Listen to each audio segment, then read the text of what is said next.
maior e a mais trágica das epidemias da história, a peste negra, e como eram as condições sanitárias da Europa medieval, agora no Projeto Educação.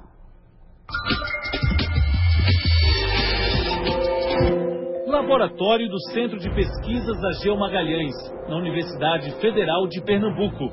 Este é o setor de biossegurança nível 3, o mais alto nível existente no Brasil. Por trás dos vidros e de salas vedadas, pesquisadores usam roupas especiais.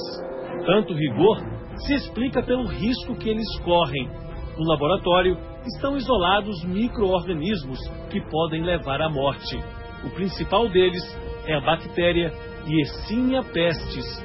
Foi ela a responsável pela morte de milhões de pessoas no século XIV na Europa. Historiadores estimam que 1/3 da população do continente não resistiu ao poder letal da bactéria. A doença, que entrou para a história com o nome de peste negra, é transmitida por intermédio de pulgas, ratos e outros roedores. A pandemia aconteceu há séculos, mas os especialistas alertam: a vigilância deve ser constante. A gente precisa continuar pesquisando e desenvolvendo técnicas mais avançadas, mais sensíveis, para evitar que ocorra uma nova pandemia. Chegamos à Vila Raiz, no bairro da Várzea, no Recife. Viemos até aqui com o professor de História Geral, Ricardo Gomes.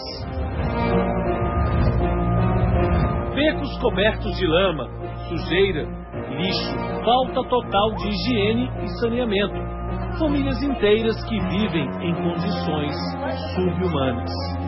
As questões sanitárias que nós vimos aqui, essas situações de falta de higiene, de saneamento, quais são as semelhanças com o cenário da Europa medieval, cenário em que surgiu a peste negra? No primeiro momento, o povo medieval não tinha consciência de como a doença era provocada. E o conceito que a gente tem de higiene hoje é muito diferente daquele que havia no século XIV. Quando havia um sistema de esgoto na Idade Média, o que era que você tinha? Você tinha umas valas rasas correndo a céu aberto, que davam para outras valas mais profundas, e geralmente essa vala mais profunda terminava no rio. E o que funcionava como força de descarga era a própria água da chuva. Enquanto não chovesse, então aqueles dejetos naquelas valas, eles não iriam até o rio. Isso atrairia muitos animais, muitos insetos, favorecendo o ambiente para a propagação da doença. E nesse contexto, como se dava o combate à doença? A medicina na Idade Média era um misto de crença popular, magia, astrologia e até mesmo artesanato. Havia até quem dissesse que a peste era provocada pelo alinhamento irregular dos planetas. E estes planetas, quando se alinhavam dentro de uma determinada situação, eles liberavam gases.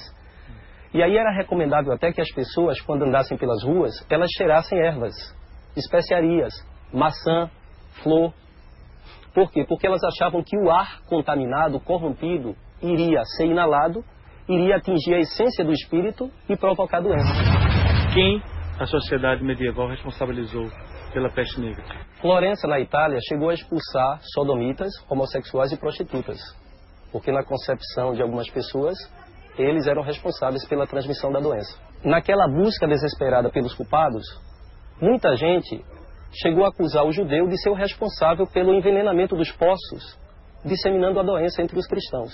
Alguns pesquisadores lamentam o fato da peste ter acontecido na proporção que aconteceu, mas eles, olhando por outro lado, eles reconhecem o seguinte: a peste foi positiva porque tirou a Europa da inércia. Então é como se a peste tivesse dado um saculejo na Europa e a partir dali muitas coisas mudaram.